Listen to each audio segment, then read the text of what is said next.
கர்த்தருடைய பரிசுத்த நாமம் மகிமைப்படுவதாக. கர்த்தருடைய பிள்ளைகளாகிய உங்கள் ஒவ்வொருவரையும் ஆண்டவராகிய இயேசு கிறிஸ்துவின் நாமத்திலே உங்களை வாழ்த்துகிறேன். கர்த்தருடைய சமூகத்திலே அவருடைய வார்த்தைகளை கேட்கும்படி உங்களை அன்போடு நான் அழைக்கிறேன். தேவன் தாமே நம்மை ஆசீர்வதிப்பாராக. இந்த நாளிலும் தியானத்துக்காக நாம் சங்கீதம் 126 சங்கீதத்தை நாம் வாசிக்கலாம். சீயோனின் சிறையிருப்பை கர்த்தர் திருப்பும்போது, சீயோனின் சிறையிருப்பை கர்த்தர் திருப்பும்போது சொப்பனம் காண்கிறவர்கள் போல் இருந்தோம். சொப்பனம் காண்கிறவர்கள் போல் இருந்தோம். அப்பொழுது நம்முடைய வாய் நகைப்பினாலும், நம்முடைய நாவு ஆனந்த சத்தத்தினாலும் நிறைந்திருந்தது. அப்பொழுது கர்த்தர் இவர்களுக்கு பெரிய காரியங்களை செய்தார் என்று புறஜாதிகளுக்குள்ளே சொல்லிக் கொண்டார்கள். கர்த்தர் நமக்கு பெரிய காரியங்களை செய்தார். இது நிமித்தம் நாம் மகிழ்ந்திருக்கிறோம். கர்த்தாவே, நெற்கத்தி வெள்ளங்களை திருப்புவது போல எங்கள் சிறையிருப்பை திருப்பும். கண்ணீரோடு விதைக்கிறவர்கள் கம்பீரத்தோடே அறுப்பார்கள். அள்ளித்தூவும் விதையை சுமக்கிறவன் அழுது கொண்டு போகிறான். ஆனாலும் தான் அறுத்த அரிகளை சுமந்து கொண்டு கம்பீரத்தோடே திரும்பி வருவான். நாம் வாசித்த இந்த சங்கீதத்துல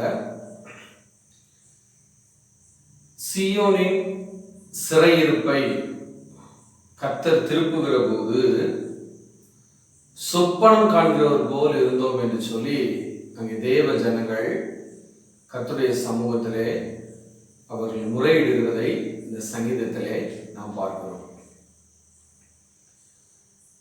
கர்த்தருடைய பிள்ளைகளாகிய நம்ம ஒவ்வொருடைய வாழ்க்கையிலும் பலவிதமான அனுபவங்களின் ஊடாக தேவன் நம்மை நடத்தி செல்கிறார்.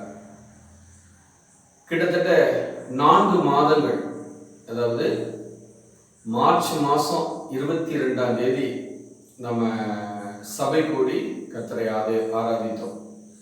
அதற்கு பின்பதாக கிட்டத்தட்ட 120 நாட்கள், 4 மாதங்கள் நம்ம கர்த்தரை ஆராதிக்க முடியாத ஒரு சூழ்நிலையில நம்ம காணப்படுகிறோம். அதுல குறிப்பா ஒரு 40 நாட்களுக்கு மேலாக அதிகமாய் முழு ஊரடங்குன்னு சொல்லி பல நாட்கள் நம்ம வீட்டுக்குள்ளேயே அடைபட்டு கிடந்தோம். இந்த நாட்களிலே தேவ பிள்ளைகளாகி நாம அதிகமா வேதம் வாசிக்க, ஜெபிக்க, கர்த்தருக்கு அடுத்த காரியங்களுக்கு முக்கியத்துவம் கொடுக்க, ஒருவரை ஒருவர் அலைபேசிகளிலே நாம் தொடர்பு கொண்டு பேச, ஒருவரை உற்சாகப்படுத்த, அநேக வார்த்தைகளை, தேவனுடைய வார்த்தைகளை பகிர்ந்து கொள்ள, அனுபவ சாட்சிகளை நாம் பகிர்ந்து கொள்ள தேவன் இந்த நாட்களிலே நமக்கு உதவி செய்திருக்கிறார். ஆனாலும் இதையே ஒரு சிறையிருப்பை போலதான் அநேகர் உணர்ந்து கொண்டிருக்கிறார்கள். அநேக தேவ பிள்ளைகள் என்னை பார்க்கிற போது, சர்ச்சை எப்பொழுது திறப்பீங்க, எப்போ நம்ம கர்த்தரை ஆராதிக்க போகிறோம் என்ற தாகத்தோடு கேட்கிற அநேகர் உண்டு. நாம் கர்த்தருடைய பந்தியிலே பங்கு பெற முடியவில்லை, என்ன செய்வது என்று சொல்லி தேவ சமூகத்திலே கர்த்தரோடு உள்ள ஐக்கியத்தை இழந்த நிலைமையிலே அநேகர் பேசுகிறதை கேட்க முடிகிறது.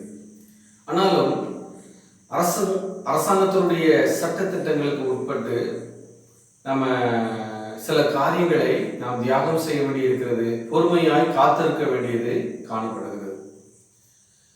இந்த காரியத்துல நம்ம யாரும் அவசரப்பட முடியாது.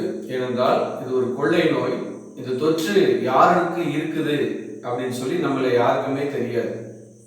அதனால கர்த்தர் நம்மை பாதுகாப்பார், நம்மை வழிநடத்துவார், அதுல எந்த மாற்று கருத்தும் இல்லை. ஆனால் அதே நேரத்திலே நாம் ஜாக்கிரதை உள்ளவர்களாய், கவனமுடையவர்களாய் இருக்க வேண்டியதும் அவசியமாய் இருக்கிறது. அதனால இந்த 4 மாதங்கள் நம்ம ஒவ்வொருவருமே ஒரு சிறையிருப்பை கடந்து வந்து கொண்டிருக்கிறது போலதான் உணர்வுகள் நமக்கு ஏற்படுகிறது. இந்த நிலைமைகள் எப்பொழுது மாறும், எல்லாம் எப்பொழுது சீர்படும், வருகிற ஆகஸ்ட் 1ஆம் தேதிக்கு அப்புறமாவது நமக்கு முழு சுதந்திரம் கிடைக்குமா அப்படின்னு சொல்லி நமக்கு தெரியல. தேவன் நம்மை வழிநடத்தும்படி கர்த்தருடைய சமூகத்திலே நாம் ஜெபிப்போம். இந்த கொள்ளையினுடைய தாக்கத்தை கர்த்தர் மாற்ற வேண்டும். அதை அவர் மாற்றுகிற போதுதான் நம்ம கர்த்தருடைய சமூகத்தில் விடுதலையோடு என்ன செய்ய முடியும், அவரை ஆராதிக்க முடியும். 10ஆம் வகுப்பு தேர்வுகள்லாம் என்ன செய்யுது, தேர்வுகளே இல்லாமல் பிள்ளைகளை பாஸ்ன்னு சொல்லியிருக்கிறாங்க. அதுபோல் கல்லூரி படிக்கிற மாணவ மாணவிகளுக்கும் பரீட்சை எழுதாமலே பாஸ் அப்படின்னு சொல்லி என்ன செஞ்சிருக்கிறாங்க, சொல்லியிருக்கிறாங்க. இப்படிப்பட்ட சம்பவங்களெல்லாம் பார்க்கிற போது அவ்வளவு சீக்கிரத்தில் இந்த காரியத்திலிருந்து நம்ம வெளியில வர முடியுமா அப்படின்னு நமக்கு தெரியல. ஆனாலும் எல்லாம் அறிந்த தேவன், 3 காலங்களையும் அறிந்த கர்த்தர், அவர் இந்த நாட்களிலே தேவ பிள்ளைகளாகிய நமக்கு உதவி செய்வாராக. சீக்கிரம் அரசாங்கத்தினுடைய கண்களிலே தயவு கிடைக்கவும், இந்த கொள்ளை நோயினுடைய தொற்றிலிருந்து நம்மை சீக்கிரமாய் தேசத்தின் குடிகளை விலைக்கு பாதுகாக்கவும் தேவன் அனுக்கிரகம் செய்வாராக. விசேஷமாக கர்த்தருடைய பிள்ளைகளே, இந்த சிறையிருப்பு, அதை தான் இந்த சங்கீதம் 126ல் நம்ம வாசிக்கிறோம். சிறையிருப்பில் இருக்கிறவருடைய அதாவது மனநிலையும், அந்த சிறையிருப்பிலிருந்து அவங்க மீளுகிற போது அவர்களுக்கு இருக்கக்கூடிய மனநிலையையும் நம்ம பார்க்கிறோம். சொல்றாங்க முதல் வசனத்துல, கர்த்தர் சீயோனின் சிறையிருப்பை திருப்புகிற போது சொப்பனம் காண்கிறவர்கள் போல் இருந்தோம் அப்படின்னு சொல்றாரு. அதாவது ஆண்டவர் இந்த சிறையிருப்பை திருப்பினது உண்மையிலேயே ஆச்சரியமா இருந்தது அவங்களுக்கு. அது சொப்பனமா இல்ல நிஜமா அப்படிங்கிறது அவங்களுக்கு புரியல. அதனாலதான் தேவன் அந்த சிறையிருப்பை திருப்புகிற போது அவங்க சொப்பனம் காண்கிறவர்கள் போல நாங்கள் இருந்தோம். எரேமியாவினிடத்துல கிட்டத்தட்ட பல வருஷங்கள் இஸ்ரவேல் தேசம், இஸ்ரவேல் மக்கள் சிறைப்பட்டு போவார்கள் அப்படின்னு சொல்லி தீர்க்க தரிசனமா சொன்னார். அது அப்படியே என்ன செய்தது, அவருடைய வாழ்க்கையிலே சம்பவித்தது. அதையெல்லாம் நினைவு கூர்ந்துதான் இந்த இடத்துல பரிசுத்தவான்கள் கர்த்தரை ஸ்தோத்திரம் பண்றாங்க.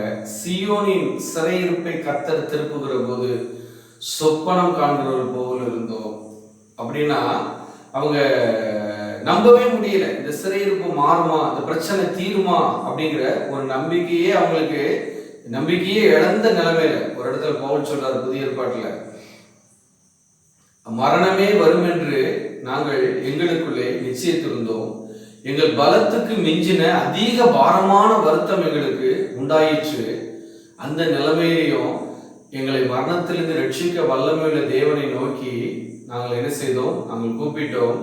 கர்த்தர் எங்களை என்ன செய்தார், மரணத்திலிருந்து விலக்கி அவர் விடுவித்தார் என்று சொல்லி அவர் கர்த்தரை துதிக்கிறார். இப்ப எனக்கு பிரியமான கர்த்தருடைய பிள்ளைகளே, இங்கே அந்த சிறையிருப்பு மாறுகிற போது அவங்க நம்ப முடியல அப்படின்னு சொன்னா, அப்ப அந்த சிறையிருப்பு எவ்வளவு காலம் அவங்களுக்கு அது ஒரு கடினமான ஒரு சூழ்நிலையா இருக்கும் அப்படின்னு சொல்லி நம்ம யோசித்து பார்க்கணும். இப்ப நம்ம வேதாகமத்துல ஒரு சில வசனங்களை படிக்க போகிறோம். அதாவது இந்த சிறையிருப்பின் அனுபவத்தில் இருந்த ஒரு சில பரிசுத்தவான்கள், அதுல இருந்து கர்த்தர் அவர்களை விடுவித்த போது அவங்க எப்படி கர்த்தருக்குள்ள சந்தோஷப்பட்டாங்க. இந்த வசனம் 2ஆம் வசனம் அப்படிதான் சொல்லுது. தேவன் அந்த சிறையிருப்பை மாற்றின போது நம்முடைய வாய் நகைப்பினாலும் நம்முடைய நாவு ஆனந்த சத்தத்தினாலும் நிறைந்திருந்தது. அப்பொழுது கர்த்தர் இவர்களுக்கு பெரிய காரியங்களை செய்தார் என்று புறஜாதிகளுக்குள்ளே சொல்லிக் கொண்டார்கள். புறஜாதிகளும் என்ன செஞ்சிருக்கிறாங்க, கர்த்தர் இவங்களுக்கு பெரிய காரியங்களை செய்திருக்கிறார் சொல்லி புறஜாதிகளுக்குள்ளே சொல்லிக் கொண்டாங்க. அதே நேரத்தில் தேவ பிள்ளைகள் என்ன சொல்றாங்க பாருங்க, 3ஆம் வசனத்துல, கர்த்தர் நமக்கு பெரிய காரியங்களை செய்தார், இது நிமித்தம் நாங்கள் மகிழ்ந்திருக்கிறோம். அப்போ ஒரு சிறையிருப்பு மாறுகிற போது அங்கே என்ன செய்கிறது, அங்கே ஒரு மகிழ்ச்சி உண்டாகிறது.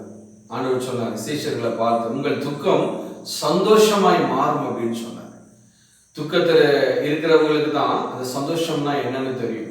அதனால எனக்கு பிரியமான தேவ பிள்ளைகளே, இங்க தேவ சமூகத்திலே துக்கத்தோடு இருந்த அந்த சிறையிருப்பின் அனுபவத்தில் இருந்த உன்னுடைய பரிசுத்தவனுடைய வாழ்க்கையை நாம் சற்று இந்த காலை வேளையிலே நாம் தியானிப்போம். வாசிக்கலாம். ஆதியாகமத்தின் புஸ்தகம் 41ஆம் அதிகாரம் 14ஆம் வசனம் முதல்ல. அப்பொழுது பார்வோன் யோசேப்பை அழைப்பித்தான். அப்பொழுது பார்வோன் யோசேப்பை அழைப்பித்தான். அவனை தீவிரமாய் காவல் கிடங்கிலிருந்து கொண்டு வந்தார்கள். அவனை தீவிரமாய் காவல் கிடங்கிலிருந்து கொண்டு வந்தார்கள். அவன் சவரம் பண்ணி கொண்டு வேறு வஸ்திரம் தரித்து பார்வோனிடத்தில் வந்தான். இந்த இடத்துல கர்த்தரால் தெரிந்து கொள்ளப்பட்ட ஒரு மனுஷன், யாக்கோபனுடைய குமாரன் யோசேப்பை குறித்து வேதாகமம் அவர் ஒரு கனிதரும் செடி அப்படின்னு சொல்லி எழுதப்பட்டிருக்கு. அவர் நீரூற்று அண்டையிலே இருக்கக்கூடிய ஒரு கனிதரும் செடி என்று சொல்லி யாக்கோபு தன்னுடைய குமாரனை ஆசீர்வதிக்கிற போது அவர் வாழ்த்துகிறார். அப்படிப்பட்ட ஒரு நல்ல ஒரு சுபாவமுடைய ஒரு தேவ மனிதன் தான் யோசேப்பு. யோசேப்பனுடைய வாழ்க்கையில செய்யாத தவறுக்காக அவர் சிறை தண்டனையை அவர் என்ன செய்தார்? அனுபவித்தார். சிறையிருப்பை அவர் அனுபவித்தார். அவருடைய வாழ்க்கையில இப்படிலாம் நடக்கும், அவர் என்னென்ன விதத்துல கஷ்டப்படணும் அப்படின்னு சொல்லி தேவன் சில காரியங்களை நம்ம சங்கீதத்துல எழுதி வச்சிருக்கிறார். கொஞ்சம் நம்ம சங்கீதம் 105 17 20 வரைக்கும் நம்ம கொஞ்சம் வாசிக்கலாம். சங்கீதம் 105 17 20 வரைக்கும். அவர்களுக்கு முன்னாலே ஒரு புருஷனை அனுப்பினார். யோசேப்பு சிறையாக விற்கப்பட்டான். அவன் கால்களை விலங்கு போட்டு ஒடுக்கினார்கள். அவன் பிராணன் இரும்பிலே அடைபட்டிருந்தது. கர்த்தர் சொன்ன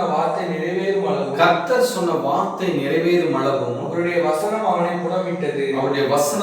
புடமிட்டது. ராஜா ஆள் அனுப்பி அவனை கட்டவிழ்க்க சொன்னான். ஜனங்களின் அதிபதி அவனை விடுதலை பண்ணினான்.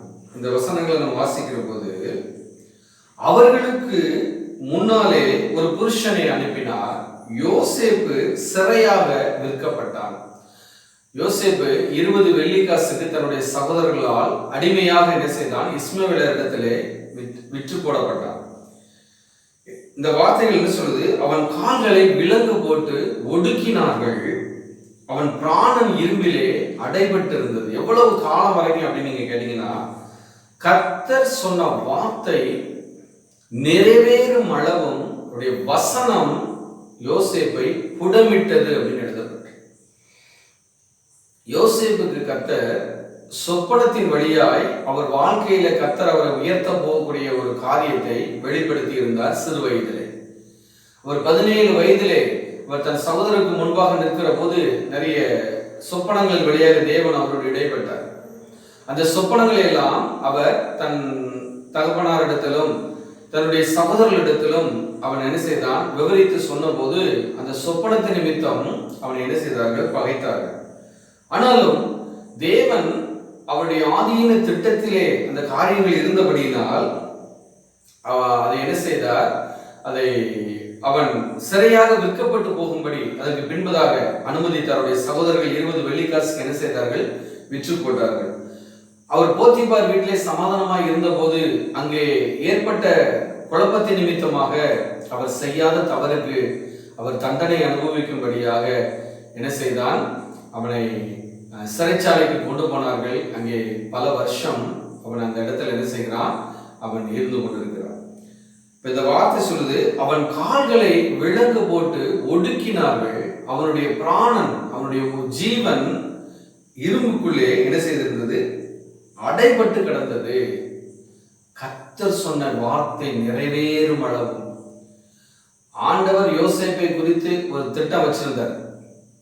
அந்த திட்டம் நிறைவேற வரைக்கும், கர்த்தர் சொன்ன வார்த்தை அவருடைய வாழ்க்கையில நிறைவேறும் வரைக்கும் அவருடைய வசனம் அவரை என்ன செய்தது? புடமிட்டது அப்படின்னு எழுதப்பட்டது. அந்த இள வயதிலிருந்து, அந்த சிறு வயதிலிருந்தே அவர் தன் சகோதரர்களோடு இருந்த காலத்திலும், போத்திபார் வீட்டில் இருந்த காலத்திலும், சிறைச்சாலையில் இருந்த காலத்திலும் அவர் ஒடுக்கப்பட்டு அவருடைய வாழ்க்கையில பல விதமான இன்னல்கள் வந்த போதும் தேவனுடைய வார்த்தை அவரை புடமிட்டது அப்படின்னு எழுதப்பட்டது.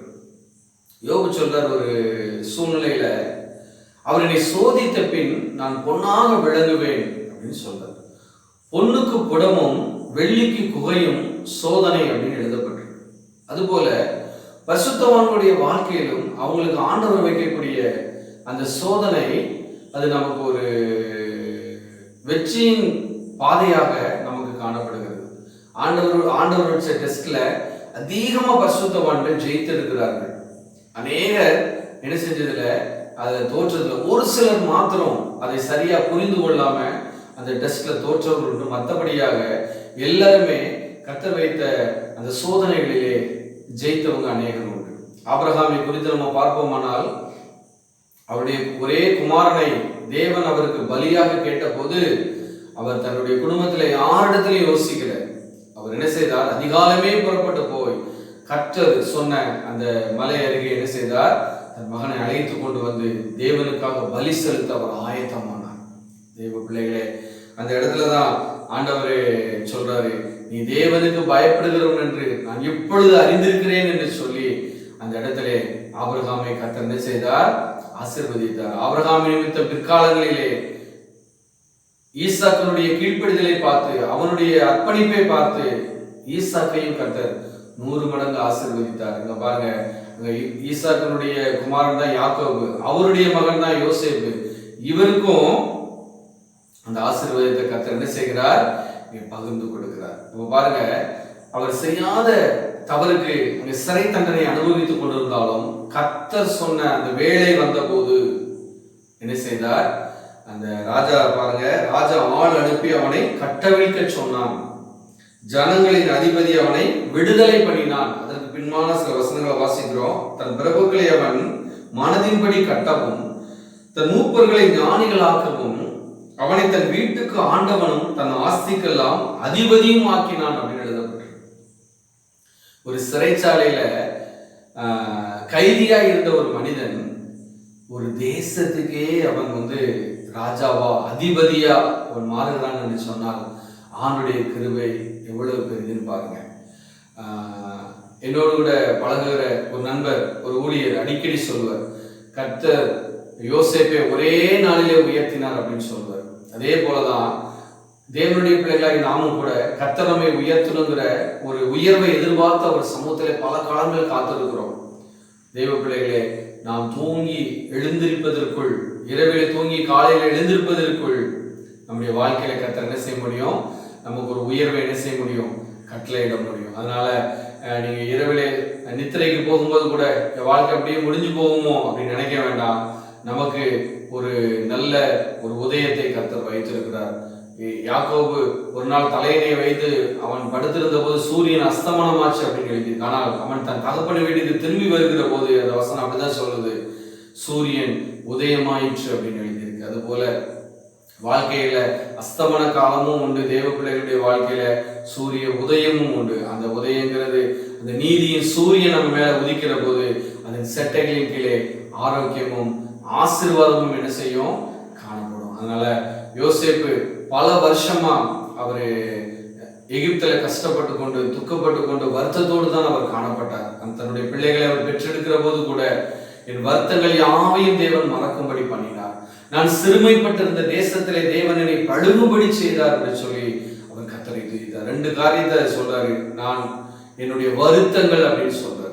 என் தகப்பன் வீட்டார் யாவையும் தேவன் மறக்கும்படி செய்தார், என் வருத்தங்கள் யாவையும் தேவன் மறக்கும்படி செய்தார், நான் சிறுமைப்பட்டிருந்த தேசத்திலே தேவன் என்னை பழுகும்படி செய்தார். நம்ம நல்லா யோசிச்சு பாருங்க, நம்மை பழுகும்படி பெருகும்படி உயர்த்தணும் அப்படின்னு சொன்னா நம்ம சில சிறுமைப்படுத்தக்கூடிய சில வழியில நடந்து வர வேண்டிய அவசியம், சில வருத்தப்படக்கூடிய வாழ்க்கையின் வழியா நம்ம கடந்து வர வேண்டிய தேவை இருக்குது. நம்ம சில நேரம் சில பேரை மறக்க முடியாம நமக்கு கஷ்டமா இருக்கும். ஆனா சில பேரை மறக்கும்படி கூட கர்த்தர் வைப்பார். அவர் சொல்றாரு, என் தகப்பன் வீட்டார் யாவையும் தேவன் மறக்கும்படி செய்தார் அப்படின்னு சொல்றார். ரொம்ப காலம் அவருக்கு அந்த நினைவு, அவர் கர்த்தர் கொடுக்கிற அந்த ஆசீர்வாதத்தை பெற்றுக்கிறதுக்கு அவருக்கு தடையா இருந்தது. அந்த குழந்தையை பெற்றெடுக்க போதுதான் என் வருத்தத்தை எல்லாம் மறக்கிறார், தன்னுடைய தகப்பன் வீட்டை மறக்கிறார். கர்த்தர் தனக்கு கொடுத்த பொறுப்பை அவர் நிறைவேற்றணும் அப்படிங்கிற அவருடைய வைராக்கியம் அவருக்குள்ள வருகிறது. கர்த்தரங்க இந்த எகிப்து தேசத்துல கவர்னரா வச்சிருக்கிறார், இந்த காரியத்தை நான் தேவ சித்தத்தை நிறைவேற்றணும் அப்படிங்கிற வைராக்கியத்தையே அவருக்கு அதுக்கப்புறம் தான் என்ன செய்கிறது? அவருக்கு வருகிறது. அது போல சிறுமைப்பட்டவைகள், சூழ்நிலை, வாழ்க்கையில சிறுமைப்பட்டு அந்த சிறுமையை கடந்து வந்தாதான் தேவன் நம்மை உயர்த்துவார். ஆண்டவர் ஆபிரகாமை அழைக்கிற போது நான் உன் பேரை பெருமைப்படுத்துவேன் அப்படின்னு சொன்னார். I will make your name great அப்படின்னு சொன்னார். அதே போல அந்த பெருமை உள்ள ஸ்தானத்தை அவர் அடைவதற்கு, அவருடைய பேரை கர்த்தர் உயர்த்துவதற்கு அவர் கடந்து வந்த பாதைகள்லாம் பார்த்தீங்கன்னா ரொம்ப சிறுமைப்பட்ட பாதைகள், நெருக்கத்தின் பாதைகள், கடினமான சூழ்நிலைகள் வாழ்க்கையில அவர் குடும்பத்திலையும் அவர் உலக வாழ்க்கையில நிறைய கஷ்டங்கள் என்ன செஞ்சிருக்கிறாரு ஆபிரகாம் அனுபவித்திருக்கு. அதுபோல் தான் பரிசுத்தவானுடைய வாழ்க்கையிலையும் பல கஷ்ட நஷ்டங்கள் வழியாகத்தான் தேவன் நடத்தி நம்மளை ஆசீர்வதிக்க போகிறார். அப்போஸ்தலனாகிய பவுல் சொல்லுகிற போது நாம் அநேக உபத்திரவங்களின் வழியாய் தேவனுடைய ராஜ்யத்துக்குள்ளே பிரவேசிக்க வேண்டும் என்று சொல்லி என்ன செய்கிறார், நமக்கு ஆலோசனை சொல்லுகிறார். இன்னொரு வசனத்தை கூட நம்ம வாசிக்கலாம். ஆதியாகமம் 41 43 வரைக்கும் 46 இந்த வசனங்களை வாசிச்சிருக்கோம். பின்னும் பார்வோன் யோசேப்பை நோக்கி பார் எகிப்து தேசம் முழுமைக்கும் உன்னை அதிகாரியாக்கினேன் என்று சொல்லி பார்வோன் தன் கையில் போட்டிருந்த தன் முத்திரை மோதிரத்தை கலற்றி அதை யோசேப்பின் கையிலே போட்டு மெல்லிய வஸ்திரங்களை அவனுக்கு உடுத்தி பொன் சரப்பணியை அவன் கழுத்திலே தரித்து தன்னுடைய இரண்டாம் ரதத்திலே அவனை ஏற்றி தெண்டனிட்டு பணியுங்கள் என்று அவனுக்கு முன்பாக கூறுவித்து எகிப்து தேசம் முழுமைக்கும் அவனை அதிகாரியாக்கினான். 46 யோசேப்பு எகிப்தின் ராஜாவாகிய பார்வோனுக்கு முன்பாக நிற்கும்போது 30 வயதாய் இருந்தான். யோசேப்பு பார்வோனுடைய சந்நிதியிலிருந்து புறப்பட்டு எகிப்து தேசம் எங்கும் போய் சுற்றி பார்த்தான். இங்க எகிப்துல யோசேப்பு வந்தபோது அவர் இன்னைக்கு ஒரு நாட்டுல இருந்து ஒரு நாட்டுக்கு போகணும்னா சுற்றுலா விசான்னு வச்சிருக்கிறாங்க, டிராவலிங் விசான்னு வச்சிருக்கிறாங்க. அது கொஞ்சம் எளிதில் கொடுப்பாங்க. ஏன்னா நம்ம நாட்டுல இருந்து அடுத்த நாட்டுக்கு நம்ம நாட்டினுடைய பணம் போகும். அதனால வெளிநாட்டுக்கு சுற்றுலா விசாங்கிறது சீக்கிரம் கொடுப்பாங்க. ஆனா இங்கே யோசேப்பு சுற்றி பார்க்க போகல, அவரு அடிமையாக விற்கப்பட்டார். எந்த எஜமான அவரை விலை கொடுத்து வாங்குறாங்களோ சாகர வரைக்கும் இங்க அடிமையா இருந்து செத்து போகணும், அதுதான் அவரை கொண்டு போகப்பட்ட நிலைமை. ஆனா அந்த தேசத்திலேயே கர்த்தர் அவருடைய ஸ்தானத்தை உயர்த்த. சிறைச்சாலையில் இருக்கிறவங்க பாத்தீங்கன்னா அதுக்குன்னு ஒரு வஸ்திரம் இருக்கும்.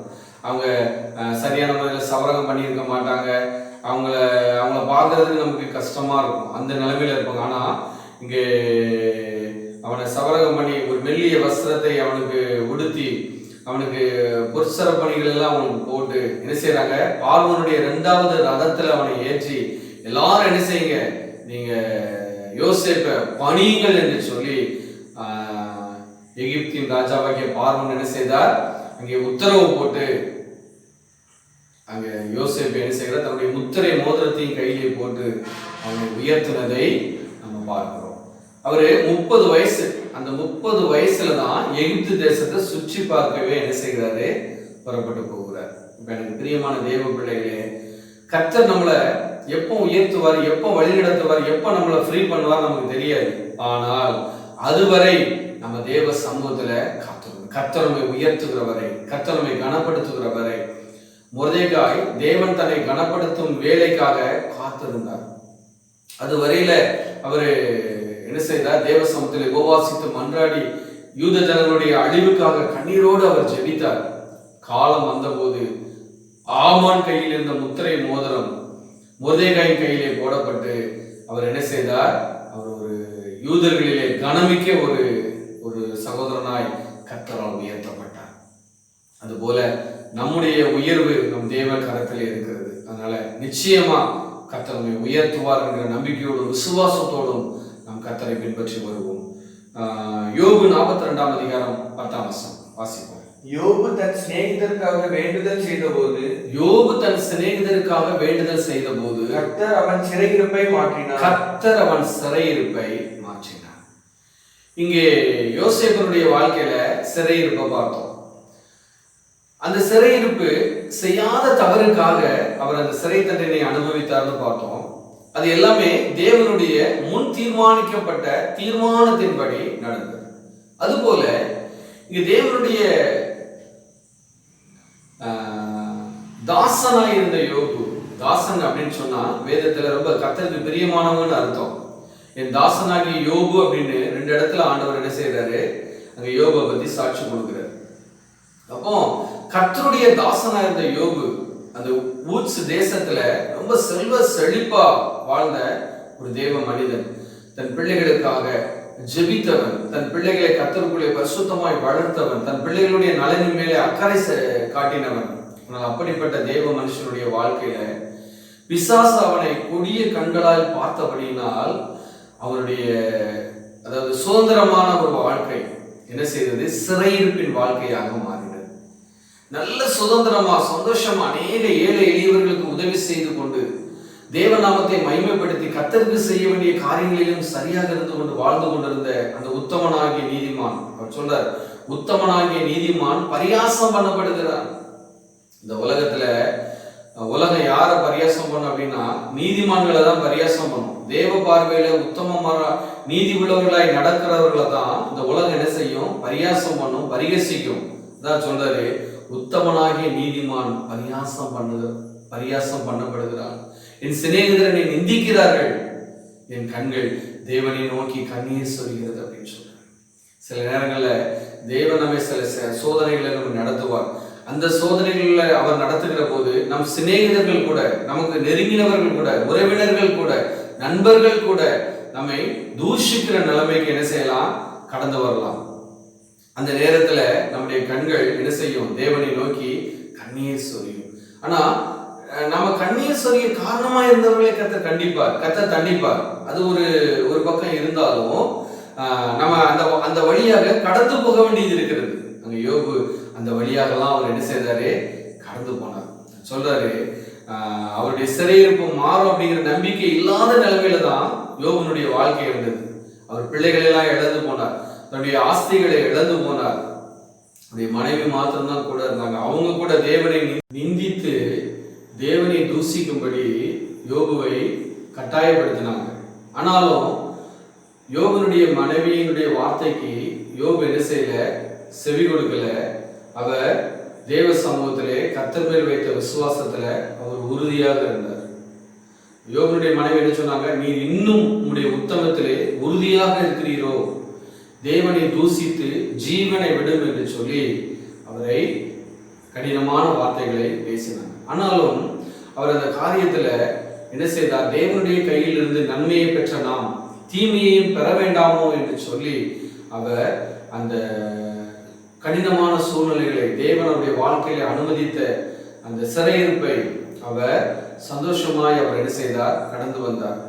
அவருடைய சரீரத்துல புழுக்கள் அவரை என்ன செய்தது, பூச்சிகள் அவரை சேதப்படுத்தினது, அவர் எலும்புகள் துளைக்கப்பட்டது, நரம்புகள் பலவீனமானது, சரீரம் முழுவதும் உச்சந்தலைந்து உள்ளங்கால் வரை கொடிய பருக்கள், சரீரத்திலே சாம்பலை போட்டுக் கொண்டவராக அவர் ஓட்டை எடுத்துக்கொண்டு அவர் சுரண்டி கொண்டு அவர் என்ன செய்தார், அவர் உட்கார்ந்து கொண்டிருந்தார். நண்பர்கள் எல்லாம் அவரை பார்த்து உரு தெரியாத அளவிற்கு சரீரம் மாறி போனது. அவருடைய நண்பர்கள் அவரை நிந்தித்தார்கள். அவருக்கு அறிமுகமானவர்கள், உறவினர்கள் எல்லாரும் அவரை விட்டு விலகி போனார்கள்.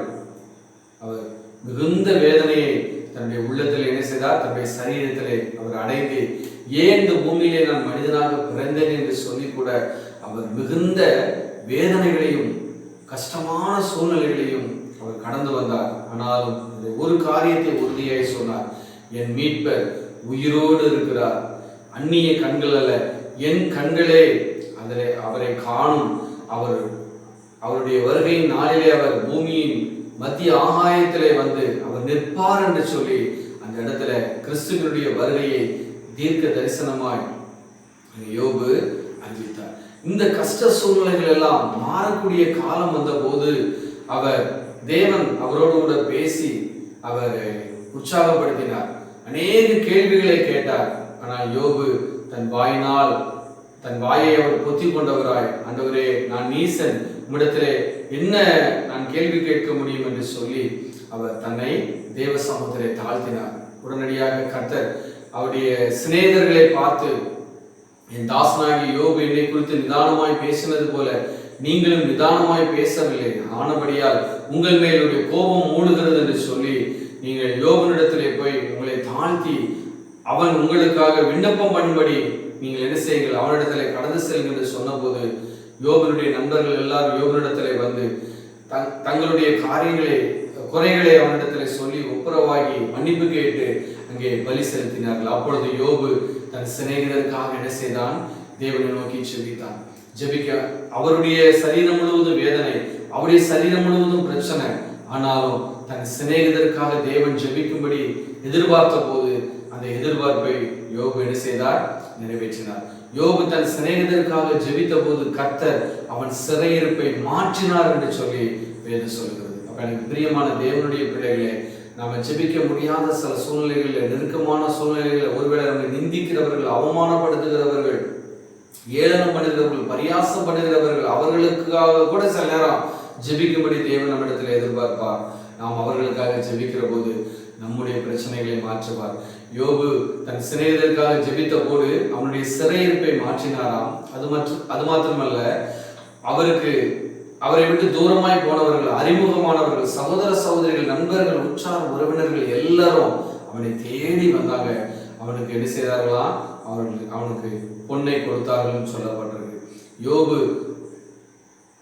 முன்னால் இருந்த அந்த நிலைமையை பார்க்கலாம் 2 மடங்கு கர்த்தரால் ஆசீர்வதிக்கப்பட்டார். கர்த்தர் யோபின் சிறையிருப்பை மாற்றி அவனுக்கு 2 தனியாய் கொடுத்தார் என்று சொல்லி வேதத்திலே நாம் பார்க்கிறோம். அதற்கு பின்பதாக யோபு நெடு நாட்கள் அவர் உயிரோடு கூட இருந்து அவர் தன்னுடைய பிள்ளைகளை என்ன செய்தார், அவர் கண்டு நெடு நாட்கள் உயிரோடு இருந்து அவர் மரித்து போனார் என்று சொல்லி கர்த்தருடைய வார்த்தை சொல்கிறது. அதனால எனக்கு அருமையான தேவ பிள்ளைகளே, நம்முடைய சிறையிருப்பு சீக்கிரமாய் மாறும். நம்ம சிறையிருப்பு எப்போ மாறும் அப்படின்னு சொல்லி நமக்கு தெரியாது. ஆனால் தேவன் நாம் சில காலங்கள் கடந்து போகும்படியாக அவர் நியமித்திருக்கிற வழிகளிலே நாம் ஒவ்வொருவரும் கடந்து போக வேண்டும்.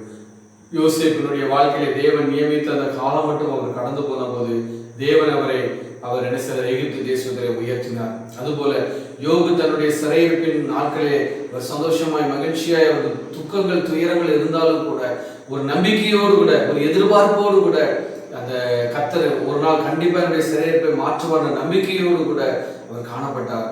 கர்த்தருடைய சிறையிருப்பை மாற்றி 2 தனியாய் அவர் என்ன செய்தார், ஆசீர்வதித்தார். அதே போல நாமும் வருநாட்களை சாட்சி சொல்ல போகிறோம். உலகமும் நம்மை குறித்து சாட்சி சொல்ல போகுது. என்னன்னா, கர்த்தர் நமக்கு பெரிய காரியங்களை செய்திருக்கிறார், இது நிமித்தம் நாம் மகிழ்ந்திருக்கிறோம் என்று நாமும் சொல்ல போகிறோம்.